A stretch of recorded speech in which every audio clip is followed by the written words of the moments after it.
Hello दोस्तों, हमारे YouTube channel study seated classes by रिची सोशल चैनल में आपका स्वागत है। आज आपको हम ले चलते हैं कि आज 17 जनवरी फर्स्ट शिफ्ट में पूछे गए क्वेश्चन का एनालिसिस करेंगे हम लोग।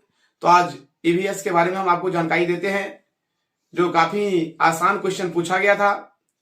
तो ईवीएस का एनालिसिस करेंगे हम लोग, जो सीटीईटी एग्जाम डेट 17/1/2023 के बारे में। देखिए आज का जो क्वेश्चन पूछा गया था ईवीएस में, पहला क्वेश्चन था कि ब्रेल लिपि कितने बिंदुओं पर लिखी गई है। तो आप लोग को पता होना चाहिए कि ब्रेल लिपि में 6 डॉट बिंदुओं पर लिखा गया है। सभी लोग को पता होना चाहिए, ये लगातार क्वेश्चन में बार बार दोहराता हुआ आ रहा है। तो इसका जो सही उत्तर हो जाएगा कि ब्रेल लिपि कितने बिंदुओं पर लिखी गई, तो क्या कितना बिंदुओं पर, तो 6 बिंदुओं पर। तो 6 बिंदुओं पर लिखी गई है। इसी प्रकार एक अगला क्वेश्चन पूछा गया, काफी आसान क्वेश्चन, कि भारत का राष्ट्रीय वृक्ष क्या है। तो भारत का राष्ट्रीय वृक्ष क्या है, तो भारत का राष्ट्रीय वृक्ष बरगद है। क्या है, तो दोस्तों बरगद है। तो आपको पता होना चाहिए कि भारत का राष्ट्रीय वृक्ष क्या है, बरगद है। इसी प्रकार अगला क्वेश्चन एक पूछा गया आज कि चंगप्पा लोग जानवर को कहाँ रखते हैं। तो पता होना चाहिए कि चंगप्पा लोग अपने जानवर को लेखा में रखते हैं। उसके लिए एक लेखा रहता है जो पत्थरों से बनाई जाती है, एक के बाद एक पत्थर को रखकर बनाया जाता है। तो जानवर के लिए रहने के लिए जो चंगप्पा लोग रखते हैं वह होता है लेखा। तो सही उत्तर हो जाएगा इसका लेखा। इसी प्रकार एक अगला क्वेश्चन था कि लहसुन का कौन सा भाग खाया जाता है। तो लहसुन का कौन सा भाग खाया जाता है, आप लोगों को पता होना चाहिए कि लहसुन का तना भाग खाया जाता है। तो इसका सही उत्तर हो जाएगा आपका तना। इसी प्रकार एक क्वेश्चन पूछा गया था कि बाबरी का अर्थ क्या होता है। तो बाबरी का अर्थ क्या होता है, तो एक ऐसे करके ऑप्शन में दिया गया था कि सीढ़ियों वाला कुआं या सीढ़ी नुमा कुआं करके दिया गया था। तो सही उत्तर इसका होता सीढ़ियों वाला कुआं या सीढ़ी नुमा कुआं। इस प्रकार हम लोग बढ़ते हैं अगले क्वेश्चन की ओर, देखा जाए। इसी प्रकार एक अगला क्वेश्चन था कि निम्नलिखित में से केंद्र शासित प्रदेशों के समूह को चुनिए। तो निम्नलिखित में से 4 ऑप्शन दिया गया था, इसमें से केंद्र शासित प्रदेश के समूह को चुनने के लिए दिया गया था। तो देखा जाए इसमें एक ऑप्शन दिया गया था चंडीगढ़ कोमा दमन एवं दीव। 2 में था आंध्र प्रदेश कोमा लद्दाख। तो पता होना चाहिए कि ये आंध्र प्रदेश एक ये राज्य है, ये जो है केंद्र शासित प्रदेश नहीं है। इसमें था जम्मू कश्मीर एवं उड़ीसा, जम्मू एवं कश्मीर एवं उड़ीसा। तो पता होना चाहिए दोस्तों कि उड़ीसा जो है यह एक केंद्र शासित प्रदेश नहीं, एक राज्य है। और 4 नंबर ऑप्शन में दिया गया था आंध्र प्रदेश कोमा लक्षद्वीप। तो इसमें भी एक राज्य का नाम दे दिया गया था आंध्र प्रदेश, क्योंकि एक राज्य है। तो देखा जाए कि इसमें आंध्र प्रदेश, इसमें उड़ीसा और इसमें भी आंध्र प्रदेश एक राज्य है। और इस 1 नंबर ऑप्शन में ही चंडीगढ़ और दमन एवं दीव ये क्या है, कि केंद्र शासित प्रदेश है। तो सही उत्तर इसका हो जाएगा आपका 1 नंबर, चंडीगढ़ कोमा दमन एवं दीव यह केंद्र शासित प्रदेश का समूह है।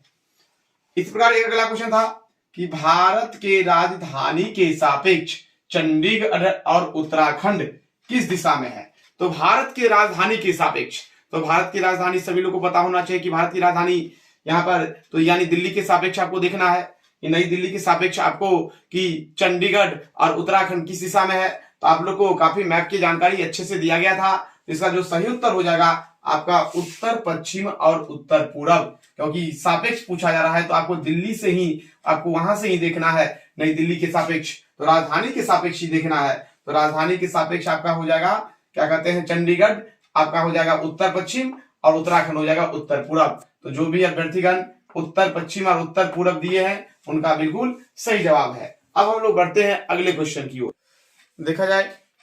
इस प्रकार एक क्वेश्चन था कि दृष्टिबाधित छात्रों को सफल समावेशन में बाधक सिद्ध होगा। तो दृष्टिबाधित छात्रों को सफल समावेशन में बाधक क्या होगा। तो जो दृष्टिबाधित छात्र हैं उनके लिए हमें बाधक जो सिद्ध होगा, नकारात्मक चीज को हमको खोजना है। तो देखा जाए कि ब्रेल लिपि, एक में था कि ब्रेल लिपि तो दृष्टिबाधित के लिए बहुत ही उपयोगी होता है। मोटी अक्षर वाली पुस्तकी, तो मोटी अक्षर वाले पुस्तकें तो बिल्कुल होना चाहिए दृष्टिबाधितों के लिए। एक था श्रव्य सामग्री, तो जो भी छात्र देख नहीं पाते हैं तो वह श्रवण सामग्री के माध्यम से, श्रव्य सामग्री के माध्यम से सुन करके कहीं ना कहीं कोई चीज को समझ सकता है। लेकिन एक था लिखित सामग्री, अगर मान लिया जाए कि अगर देख नहीं सकता है तो लिखित सामग्री को कहीं ना कहीं वह समझने में उसे समस्या होगी। इसीलिए इसका सही उत्तर जो होगा कि दृष्टिबाधित छात्रों को सफल समावेशन में बाधक सिद्ध होगा। तो सही उत्तर हो जाएगा इसका लिखित परीक्षा, क्योंकि लिखित परीक्षा बाधक सिद्ध होगा। और ब्रेल लिपि हो गया, मोटी अक्षर वाली पुस्तकें हो गई, श्रव्य सामग्री हो गई, ये तीनों बाधक सिद्ध नहीं होगा और लिखित सामग्री क्या होगी, बाधक सिद्ध होगी। इसी प्रकार बहुत सारे आसान क्वेश्चन, जैसे सीडीपी में भी काफी आसान क्वेश्चन बाल विकास में पूछा गया आज, जिसमें पूछा गया था कि शीर्षगामी सिद्धांत होता है, तो शीर्षगामी सिद्धांत पता होना चाहिए कि शीर्ष से पैर की ओर होती है। इसी प्रकार पूछा गया था समाजीकरण में, पूछा गया था द्वितीय समाजीकरण से संबंधित क्वेश्चन पूछा गया था। इसी प्रकार आनुवांशिकता और वातावरण से क्वेश्चन पूछा गया था।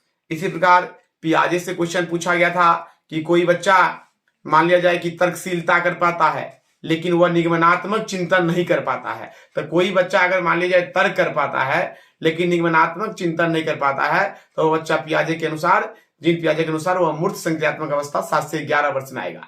इसी प्रकार क्वेश्चन पूछा गया था आपको इसी से संबंधित स्वनिम के बारे में, ध्वनि की सबसे छोटी इकाई को स्वनिम कहा जाता है, वह आज क्वेश्चन पूछा गया था आज फर्स्ट शिफ्ट में।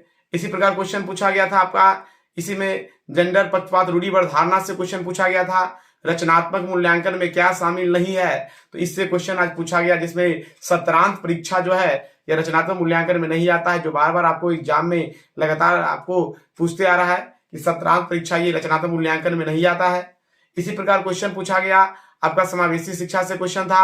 इसी प्रकार सृजनात्मकता से क्वेश्चन था। इसी प्रकार देखा जाए तो संज्ञान और संवेग परस्पर अंतर संबंधित होता है, इससे क्वेश्चन आज पूछा गया।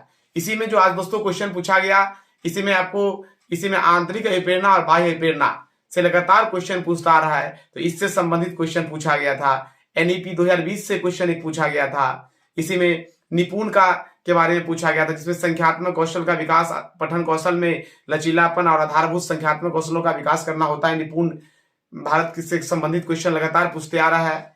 एनईपी 2020 से क्वेश्चन पूछा गया था, इसी में लगातार पूछते आ रहा है। संस्कृत में देखा जाए तो संस्कृत में प्रत्यय लगातार पूछते आ, जैसे लैप प्रत्यय पूछा गया था। इसी प्रकार देखा जाए तो पूछा गया था विभक्ति से 2 क्वेश्चन पूछा गया था लगातार। संधि से क्वेश्चन पूछते आ रहा है, लकार से क्वेश्चन पूछते आ रहा है, अलंकार से भी एक आज क्वेश्चन पूछा गया था, तो समाज से भी क्वेश्चन एक पूछा गया था।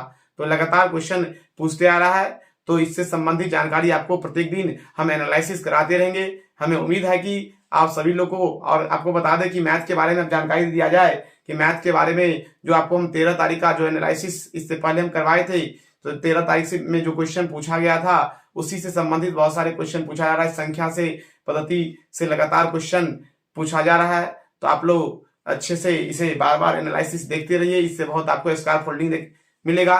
तो हम चाहेंगे कि आप लोग को यह एनालिसिस काफी अच्छा लगा होगा। इसी प्रकार हम दूसरे सब्जेक्टों को भी एनालिसिस लेकर आएंगे प्रत्येक डे बाय डे। तो आप लोग इस चैनल, हमारे चैनल ब्रिजकिशोर, हमारे चैनल जो है आपका study seated classes bye Brijkishore sir, channel को आप सब्सक्राइब करना, बेल आइकन को दबाना, लाइक करना भूले नहीं।